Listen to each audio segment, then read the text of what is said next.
Imagine fighting off a wave of kamikazes in the Pacific, your ship burning, comrades dying around you. Yet decades later, the Navy refuses to recognize your courage. This is the story of Gun Tub 10 on the USS Intrepid and the men who fought in court to claim the honor they earned in battle. The date was October 29, 1944.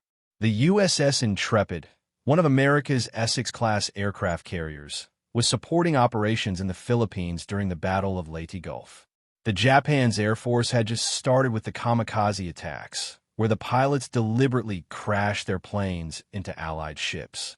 On the USS Intrepid, Gun Tub 10 was manned by 24 black American sailors, most of them stewards and mess attendants, positions often assigned to black servicemen in a segregated Navy. But these men were also trained to man an anti-aircraft gun, and during general quarters, they rushed to their battle stations.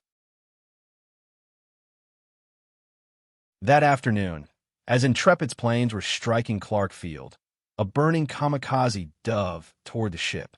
Despite heavy anti-aircraft fire, the pilot headed for Gun Tub 10, a defensive weapons platform with a 20mm anti-aircraft mount on the port side. The impact would change everything for the men stationed there.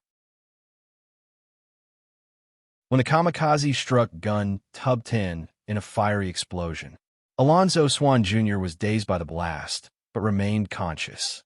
The impact had thrown him against the bulkhead, and he shook his head to try and regain focus. All around him was fire and bodies. His comrades were still there at their guns, and he could hear screams. His best friend, another steward's mate named Samuel Gant, was trapped in the straps that secured him to the gun mount as the flames continued to burn around him.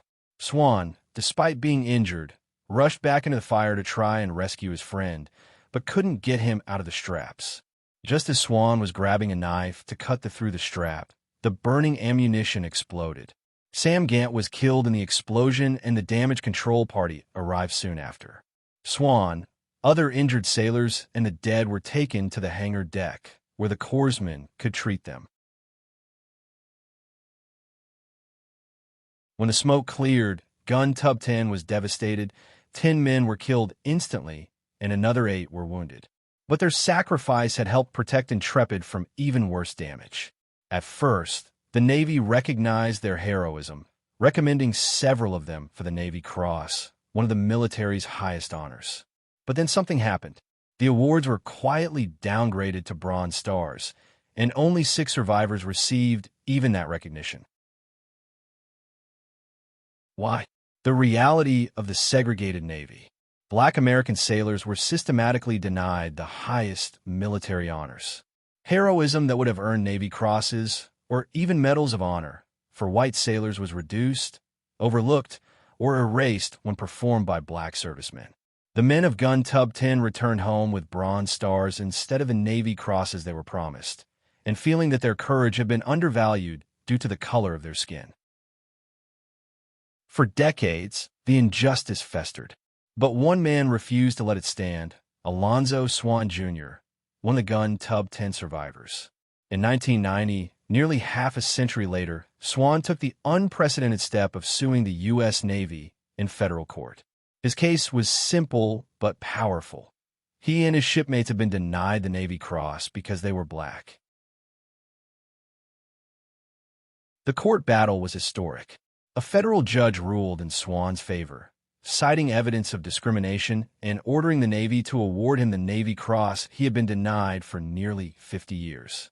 This was one of the first successful legal efforts to rectify racial injustice in World War II military awards.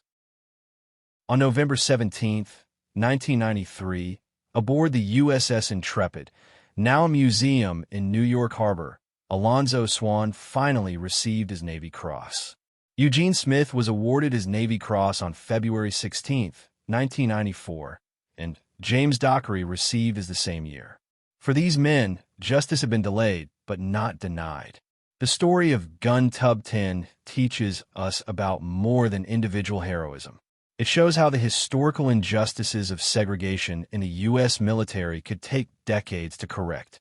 The federal court victory opened doors for other black World War II veterans to seek corrected recognition.